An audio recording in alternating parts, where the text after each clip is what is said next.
Okay, we are in Weeping Water this morning. We will be we are taking photos of the exterior of Meeske Hardware. This is a long-established hardware, and we'll soon be interviewing Barb Meeske Smizek, who was the granddaughter of the original owners. There's several buildings. There's Meeske Auto Parts, Meeske Home Store, and the original Meeske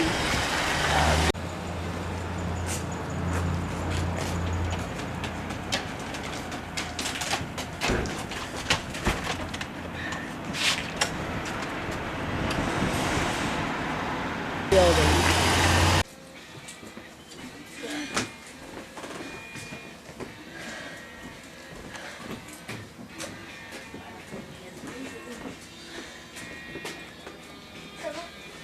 Which one's the history museum? Right across? Yeah, with the grave out. The one that says closed? Yeah, that one. Got it. Do you need it in? No, well, I'm just gonna meet my grandma there. Oh, Doris? No, to do the filming there, we thought it'd be a little roomier and Yeah, I guess. we wouldn't have interruptions. What is this one?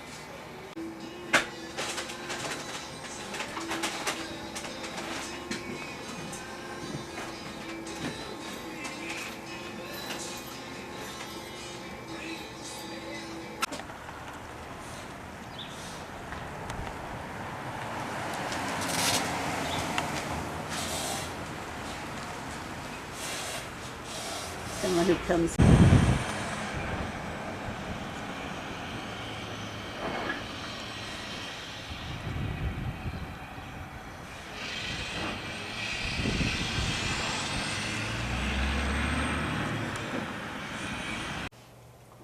Okay. Today is March 13th, 2023, and we are in Weeping Water, and we'll be talking to Barb Meeske Smizek, whose grandparents started the Meeske Hardware many years ago, and her family through her mother were the Domingos, and they also have been in Weeping Water for many, many years. So Barb, why don't you just start with your family, and you can go whichever way you want. Okay. Well, my name is Barbara Gail Meeske Smizek. Always like to share my middle name is Gail. I'm named after my father, of whom I'm very proud of. My parents were high school sweethearts, and in 1957 they were married, and so my mother's maiden name is Bernie Yvonne Domingo, and I say both her names because a lot of people knew her as Yvonne Domingo all through school, but when my husband and I were dating, he'd always liked to tease her, and so he'd call her by her first name, Bernie. And for a while, people wouldn't know who Bernie Meeske was, except family. And I'd say probably the last 50 years of her life, she was known as Bernie Meeske, and Grandma Bernie, actually. So, the Domingos, that side of my family, they came from Denmark in around 1881. There were two brothers, Jacob and John Domingo, and they immigrated first to Illinois, and then 7 years later they moved to Plattsmouth, Nebraska. And there's a story that John Domingo, one of the brothers, met his wife, picked her up at the train station in Plattsmouth. They drove to the courthouse, got married, and then moved out to the farm, that's where they lived the better part of their life. These two brothers, Jacob and John, each bought property out on 132nd Street here in Weeping Water. The street we call it street now, but it was actually known as Catalba Road in Weeping Water. It's just east in Weeping Water. And so both brothers lived on both sides of the road. And John Domingo, we are family, our inheritance comes from that side of the brothers, Jacob and John, and we're from the Johns. And my great-grandfather was Oscar Domingo, and then Oscar and his wife Julia Hitchman had, let's see, there was Jean and Harold and Robert and Betty. They had 4 children, and my grandfather was Harold Domingo, and he and my grandma Flossie moved back to Weeping Water. They actually met in California, but moved back to Weeping Water and continued the farming tradition. The Domingos were farmers. They've been in the Weeping Water area, Weeping Water, Cass County area, for over 142 years. But we had interviewed Thelma Domingo some time ago. Now, I assume she was a Domingo by marriage, but Yeah. what relation was she to you? So she would have been a great aunt because she was Grandpa Harold's sister-in-law. Okay. Right, yeah. So that's the Domingo side of my family. And then the Meeske side, they, Simon Meeske immigrated from Brandenburg, Germany in 1881, and they settled in the Wisner area of Nebraska. And Simon had 10 children, one of which was my great-grandfather, named Simon as well, and he was a minister, actually. And he then, Simon, one of 10, had 12 children, and my grandfather, Art Meeske, was the second of 12, and there was not enough land for all of those children to make a living on. And so my grandfather, he and his wife, Mabel Whitcomb, again, they were high school sweethearts, Art and Mabel. They got married and they moved away from Wisner, and they had got word from some family that there was a hardware store in Weeping Water for sale. And so my grandfather came, looked at the store. It was a Gamble's store, and it was for sale for $3,000. And my grandfather didn't have a high school education. He had gone until 8th grade, and then, of course, at that time when there was help needed on the farm, you didn't get to go to school. You helped work what needed to be done. So with an 8th grade education, my grandfather and my grandma, Mabel, and at that time they had 2 boys, Jerry and my father, Gail. They moved to Weeping Water and bought the hardware store. Grandpa wrote his first check for $3,000 for this store. And we're actually sitting in the store. This building, this is the back side of what is now the Weeping Water, or the Historical Museum, Weeping Water Historical Museum. And this back portion of it was where Grandma and Grandpa and Uncle Jerry and Dad lived, and then the store itself was in the front of the building. And they stayed here. This was 1939. That's when Grandpa started the store. And in 2 years, 2 years later, they bought the store directly across the street.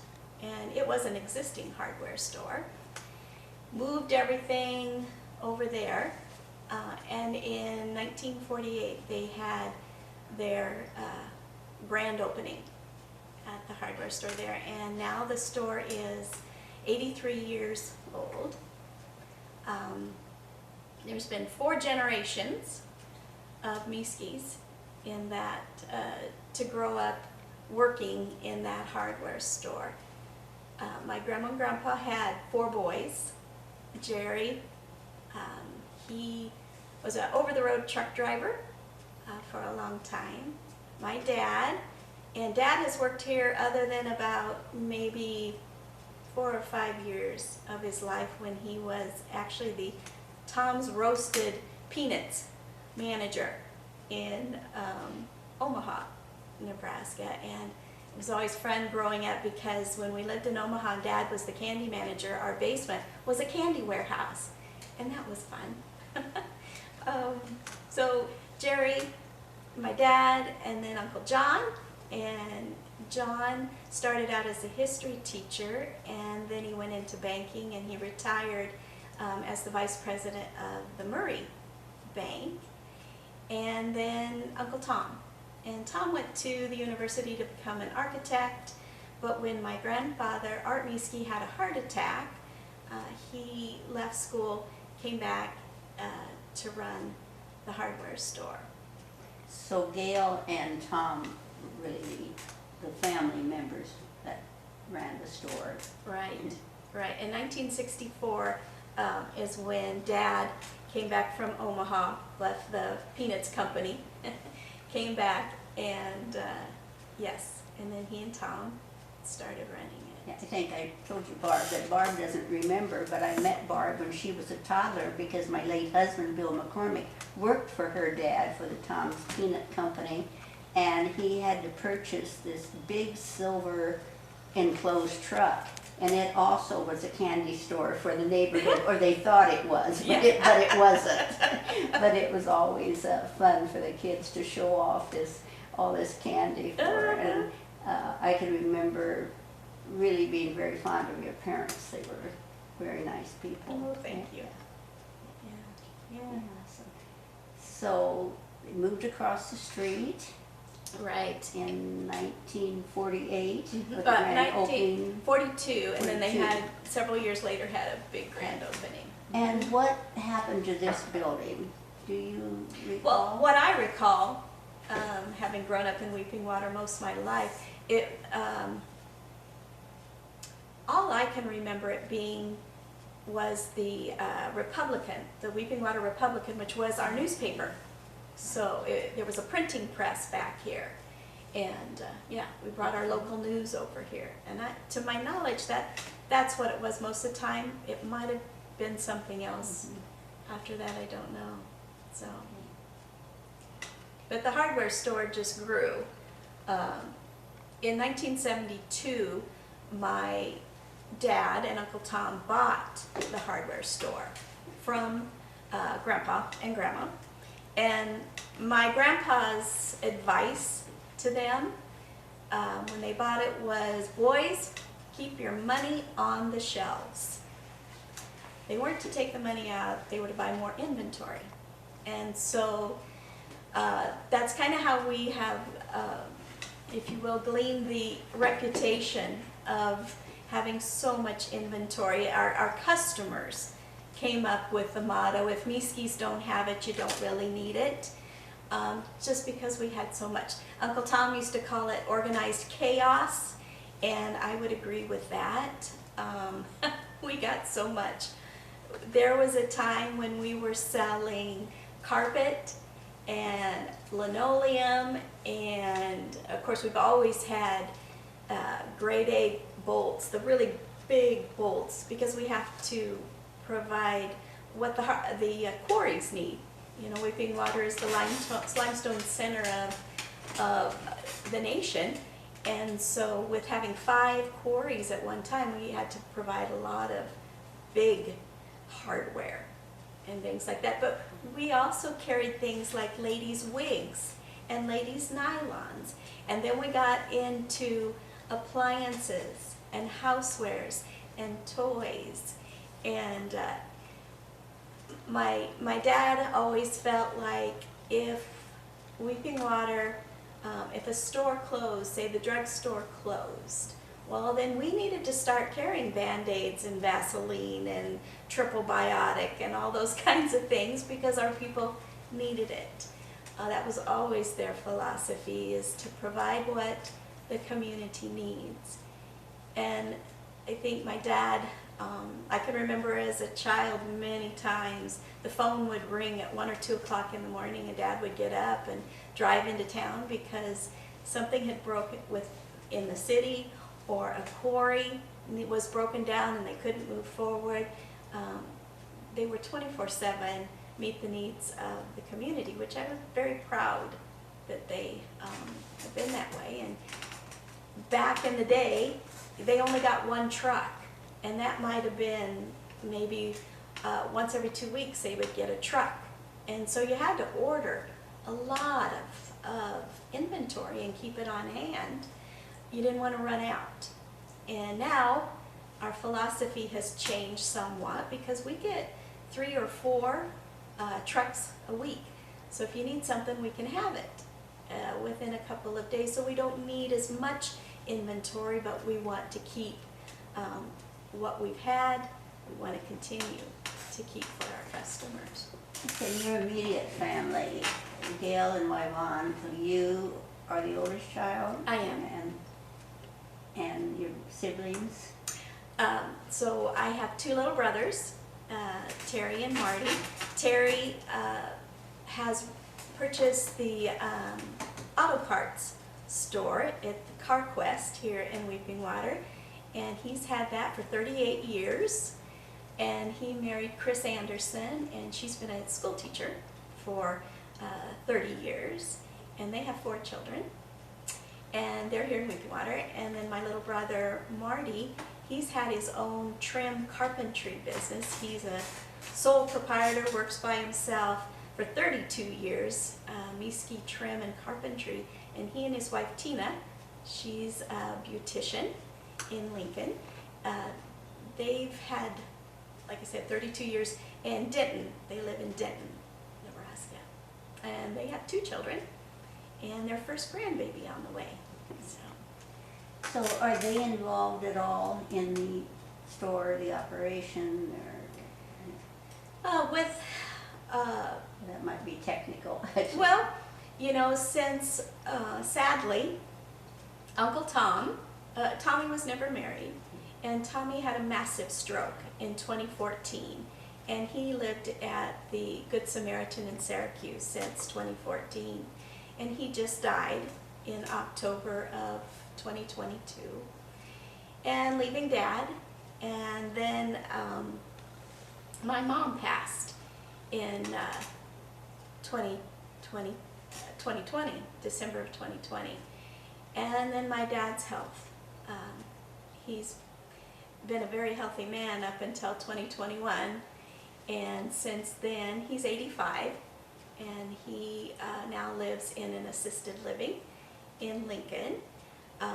And so the operations of the store have turned over to my husband, myself, and the 2 brothers and their wives. And so we do converse and have opinions on how to keep the store open and going.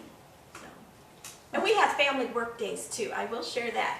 When there's an area that needs to be cleaned up big time in the hardware store, you know, Labor Day for the Meeske family is literally a Labor Day. That is the day we all come together, all the grandchildren, children, grandchildren, and we pitch in and we work hard, whether it's cleaning the back of a building or the basement of a building. Yeah, we enjoy working together. All these years you have had to have many, many employees. Are there any that have been there for a long number of years? Oh, sure. Kathy Anderson, Kathy's a key person to the success of Meeske Hardware, and she's, I think, been here 32 years, and she runs our housewares building up the street. As I said, the store took over 7 buildings at one time. We began in that original building, and then they purchased the post office, which was right beside the store, and we moved product over into that building. And then Hopper Brothers Quarry, their office building came for sale, and it was right on the other side of our store, and so we purchased that building. And then the ASCS, or not ASCS, it was the Ag Production building, became available on the other side of the post office. So we purchased that building, and that now holds all our paint. So we had 1, 2, 3, 4 buildings there, and then we have what used to be a body shop, and even before it was a body shop, it was Louis Noble's car. He sold cars out of this building, and that became our lumber yard and warehouse. And then the building up the street, which at one time was the Philpott Garage. Prior to that, it was, the upstairs was a roller rink. It also was an opera house, believe it or not, upstairs. It's been many things, but it's now our housewares store. So within Weeping Water, we've got a lot of buildings filled with a lot of product. Wow, You have any questions? I really don't. Okay, Papa, what you do? Yeah, you're doing such a good job of relating everything. It's been, there's one story I'd like to share. Oh, absolutely. And it kind of leads into how it just is a part of how we've had so much inventory. So Grandpa bought the store in 1939. Well, that was the beginning of World War II. And Grandpa carried guns and ammunition. And the salesman came in and gave my grandfather an order form. And as I understand it, there are 5 gauges of shotgun shells. Okay, you've got 5 gauges, and then within each gauge, there's 4 or 5 shotgun shell sizes. Okay, so you could have 5 times 5. You could have 25 different product orders if you're ordering ammunition. So my grandfather went through and filled out this order form. You know, I want 2 boxes of the 5 and whatever. All these, filled out all these and handed it back. Well, in 2 weeks the order came, and the delivery driver came to my grandfather and said, "Where do you want all this product? It's not going to fit in your warehouse." And Grandpa says, "Well, what do you mean it's not going to fit?" He says, "Come look at your order." Well, my grandfather did not realize that when he would say 5 boxes of this or 10 boxes of that is most popular, he was getting cases instead of boxes. It was huge. And Grandpa said, "Oh, there's been a mistake. There's been a mistake. Can I send this back? Just take it back to the warehouse." Well, they called corporate and they said, "No, you can't. You can't send it back, not now. You're going to have to hold on to it for a few days. And when our truck driver comes back on the route," I think he was headed to Kansas or something, "we can get it then, but you're going to have to keep it about a week." Well, Grandpa read the papers and was listening to the news and realizing that ammunition was getting hard to get a hold of. And so he thought, you know, maybe I ought to hang on to this much ammunition. So Grandpa went to the banker and he asked if he could borrow some money to pay this, because he didn't have enough money to pay for it. And the banker turned him down. So Grandpa, and he must have been about maybe 30 years old, something like that, he put a bunch of the ammunition in the back of his truck and he drove around the county, and he knew some of his customers were hunters, and he went door to door, and he was able to sell enough of it, and he knew that he had so many days because he played float. He knew if he wrote the check on the 10th, he'd probably have 10 days or better to come up with this money so he wouldn't bounce the check. And my grandfather was able to sell enough ammunition to pay for that particular order. Well, that was all well and good. You know, it was kind of a shoo. But then the government just shortly thereafter started rationing ammunition. And the way they said it was you could buy ammunition, but you could only buy as much ammunition as your last order. Well, Grandpa's order was huge. The Gamble store in Weeping Water became the largest ammunition supplier in the state of Nebraska during World War II. That is a good story. You mentioned again the Gamble. So was the name changed immediately? No, it was Gamble's Hardware, Gamble's Skogamo, and then it became Gamble's. And I don't know how many years we were Gamble's. It seems like in the 70s we became Meeske Ace Hardware. Well, when my Uncle Tom and Dad in 72 bought it, it then became incorporated and it became Meeske Ace Hardware because Ace was our major vendor back then. So when was Ace eliminated, or is it still? Ace probably about 4 years ago.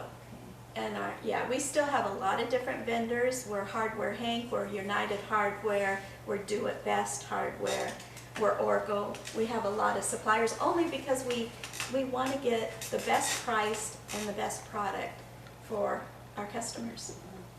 Are there any stories about a product that a customer asked for that you didn't have? Oh, that's a sad day when we can't meet a customer's order. Perhaps you would do like our Higgins Hardware, which again was several generations, or a couple generations, and then sold to Jerry and Myrna Higgins. But he would always say, I can get it for you, I can have it Thursday. That's exactly what we would Yeah. say, right? It's been interesting. There's a, I don't know what the part was, but we were all so excited when the first space shuttle went up. There was a part from Meeske Hardware that went up on it. And the reason we know that is because Offutt Air Force Base, we do business with Offutt, and they needed some special piece of hardware, and they found it here, and the paperwork to sell them was like this little piece of hardware, but we always felt like that was our claim to fame, was a piece of ours went up on one of the first shuttles. And then we've had customers that leave Weeping Water.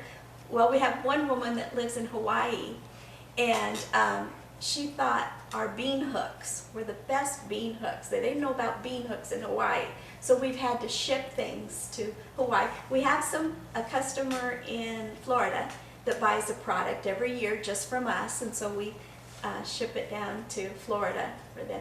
Once they find what they can, or when they find what they need at the store, they're pretty loyal to stick with the store. Are there any certain products that have really kept you going? I mean, you have such a diverse inventory that perhaps not, but the sellers that really give you more profit, or the items that, Well, the quarries. yeah. The quarries Yeah. have the big hardware. You know, the schools, you know, and it's seasonal. When the fair starts, a lot of they'll buy a lot of product from us. I can't say that there's any one. I think over the years, Dad could probably tell you some products that have been real winners and over the course of the years. But I can't think of anything. So were you always open 5 days a week, 6 days a week, and what were the hours usually? Yeah, we've always been open 8 to, well, no, not always. 8 to 6 is typically what we're open, but there for a while we used to be open on Saturday nights. We tried Sundays. Sundays didn't pan out for us, but now it's 8 to 6. But as you say, you didn't need Sundays because your dad was on call. Yeah. Oh, I'm yes. sure if he got called Sunday Oh, or yes. just in the evening, he would. Very accommodating. Yeah, yeah. Building relationships. The happiest days at the hardware store for my uncle and my dad were the days that someone come in and they'd say, "We have no idea what this is. Do you?" And then if they could know what it was and tell them all about it. Or if they brought something in broken and Dad could somehow come up with, if we didn't have the product they need, but come up with something that would work so they would be happy when they went out. Or if someone would come in with something broken and say, just this little piece, all I need is this little piece, you wouldn't have that. We would keep broken things. We do have broken things in our basement, which is a dirt floor. We go down there and we take the little screw off the front of the fan and we just give it to somebody and say, if this will keep the fan on the, or the blade on your fan, take it. You know, that was always the highlight. And then after work, when the doors would close,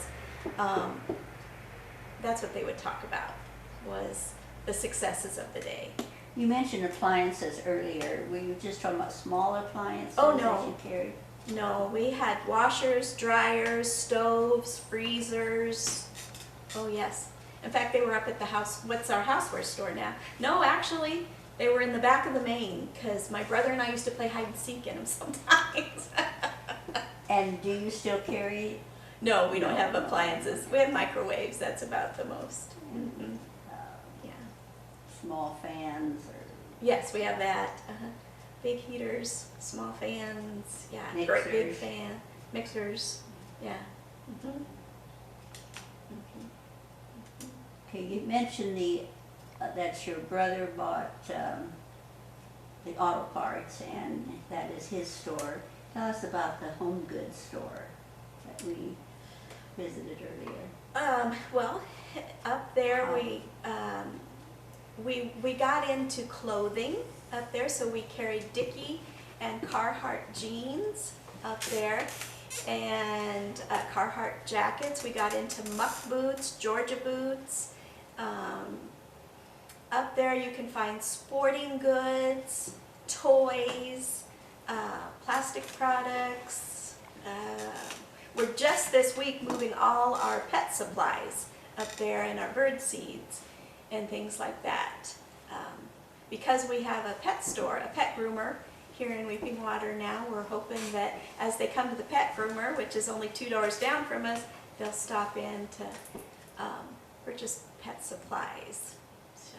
And that was the store, or maybe the main store also, but you said as, for instance, the drugstore closed, you would try to carry some of the products that they had. Right, yes. Mm-hmm. And you haven't got into the grocery business, have you, since there is no grocery You know, store we sell anymore? candy. We sell candy, but no, I don't. Well, you know, I should take that back. We've got some wonderful mixes now. You can buy salsa mix, spaghetti mix. You can buy any kind of soup mix. We've got those up at the hardware store. And they're right beside the hardware Hank root beer. So, Hank's root beer up there. So, I'm going to stop for a minute.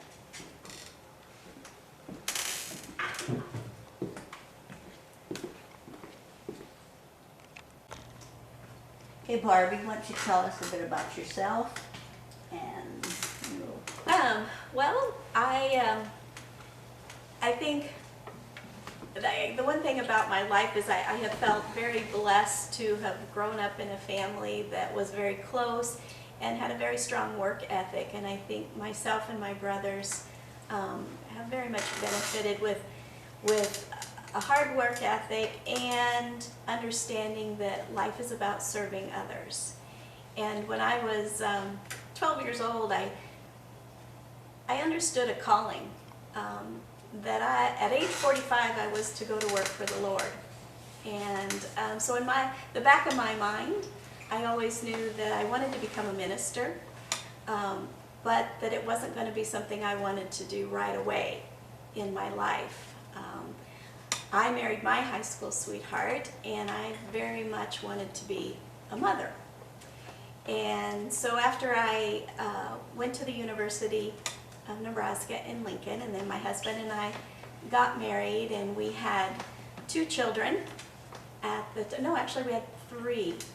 In 1986, had the 3rd child, and I was offered a job at Home State Bank in Louisville in 1986, and I started working for the Pankinen family, a wonderful, wonderful family to work for. And so I worked there for 17 years, and over the course of that time I was So very blessed to get to work in every arena or job opportunity there. I started out as a teller. I learned to take over their insurance agency. I became their loan officer. And the last 3 years of working at Home State Bank, I was the president of the bank. But always in my mind, I knew that what I really wanted to do was to become a minister. And so in 2003, I left the bank and I started seminary. But I was also working here at the hardware store at the same time. I would leave Weeping Water at 4 o'clock in the morning, drive to Kansas City, take classes, and stay overnight, drive back home the next morning, and go to work for Dad. It was wonderful. I could still stay involved with the hardware store, work with my uncle and my dad, which I greatly enjoyed, and pursue my career as a minister. In 2005, I received a call from First Plymouth Church in Lincoln and asked if I wanted to come there and become one of their associate ministers. And so in January of 2006, my dear husband, Todd, made the sacrifice of giving up the farm, which was a big sacrifice. And the two of us, because all 3 daughters at that time were in college, out of the house. And so we moved to Lincoln in January of 2006, where I served as associate minister at First Plymouth for 13 wonderful, wonderful years. And in 2017, my mom was diagnosed with lung cancer, and so I retired then to take care of her, and had the pleasure, I guess you would say, or the honor of getting to drive Mom and Dad to the doctor's appointments, which I would bring grandchildren along, and it was a wonderful time to grow very close and be able to help my parents in that. And then, as I said, Mom passed away in 2020, and then Dad's health went down, and so right now I am his caretaker, in that I get to drive him to the doctor's appointments and bring him down to the hardware store, whatever he needs. But just so very grateful for my family and what I gleaned from the Domingos and the Meeskes was serving people and working hard. You know, I always think of that saying, people say, people might forget what you did and they might forget what you said, but they never forget how you make them feel. And I feel like our hardware store is about making people feel good. And we want you to come in and experience friendly experience, try to meet your need, but you walk out feeling better having interacted with the people at Meeske Hardware. Well, thank you so much, Barb. It's been a really fine interview, and to learn more about Meeske Hardware and how it has served not just your community, but has outreached probably Cass County. all over the United States, Yeah, county and the state. And Barb had, for the Cattlemen's Ball last June, Barb had put together a display of some photos, and we are going to her parents' house where she has those, and take photos of the photos, which we will add to our DVD. Okay, thanks so much. Thank you Barb. very much. Go. Okay, so in 1939, this was the building that my grandfather purchased. It was a Gamble store. Interesting, it says Gamble Stores with an S instead of store. That was their title. And then in 1943, they moved across the street to this one. And in 1948 was their big grand opening then, and they had lots of new displays. This was the actual advertising that they sent out for their opening sale. And then these are pictures that were taken during that sale. And there are some people still alive that remember that grand opening. There's a picture of my grandfather, and my dad's in that picture. And then the first expansion, as I mentioned, was the post office, was that building right there. The second building was what used to be Hopper's office, and that was the second expansion in 1977. Third expansion was the purchase of the Philpott Garage building, which is now our Housewares. Up here was where they had the roller rink, and also the opera, and there were apartments up there, I believe, when my uncle purchased the building. Barb, the 25th anniversary picture at the top, who are the gentlemen there? That's John Meeske, Art Meeske, and my dad, Gail Meeske. Yep, the 25th.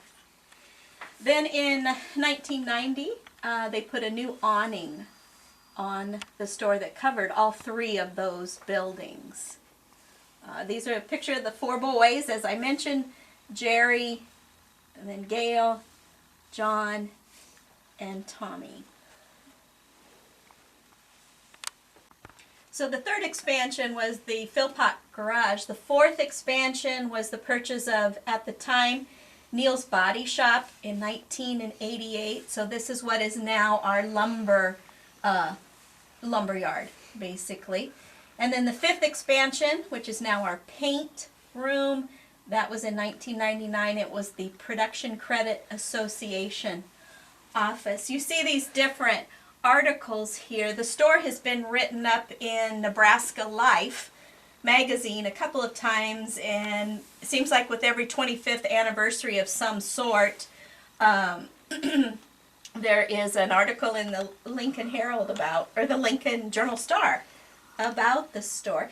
This is a picture of my grandpa and grandma. And this was one of our beloved employees, Jimmy Root. He worked for us for 18 years. He had a handlebar mustache. And he was so loved that after he passed away of cancer, we had what was called Jimmy Root Days. And every single person that came in had to put on a handlebar mustache, and we took a picture of them. And so these are different people in town that we took, and we called it Jimmy Root Days. And I'd like to share here about Bud the Bird. So over the years, we had four birds that were our mascots. And Bud was caught by Ed Bergman, who lived in Manly, Nebraska. It was flying around in his backyard, and it's a cockatiel. He brought it to my husband and I, and we had Bud for a while, and the squawking got to be too much, so then we gave it to my mother, and the squawking got to be too much, and so then she sent it down to the hardware store. And Bud the Bird was the draw for many people, their children. They would drive down Main Street of Weeping Water, and the children would say, "Can we go in and feed Bud?" And everyone loved Bud the Bird. Well, then when one Saturday my daughter was working at the store, and a sparrow flew into the store, and unfortunately the sparrow hit the glass real hard trying to get out, knocked himself out. My daughter picked him up, took him to my uncle, and said, can we bring him back to life? And so Uncle Tommy put a little water on the beak and a little food in the box, thinking, nah, that's probably not going to work. Well, it did work. The sparrow came to life. We put the sparrow in with Bud, and we named the sparrow Wiser. So we had Budweiser living together, and it was a harmonious union. And then after Bud and Wiser passed away, we had two more cockatiels named Babe and Charlotte. And so we've always had birds at the store.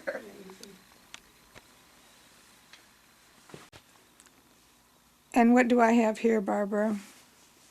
This is an article that appeared in the Lincoln Journal-Star when we celebrated our 25th anniversary.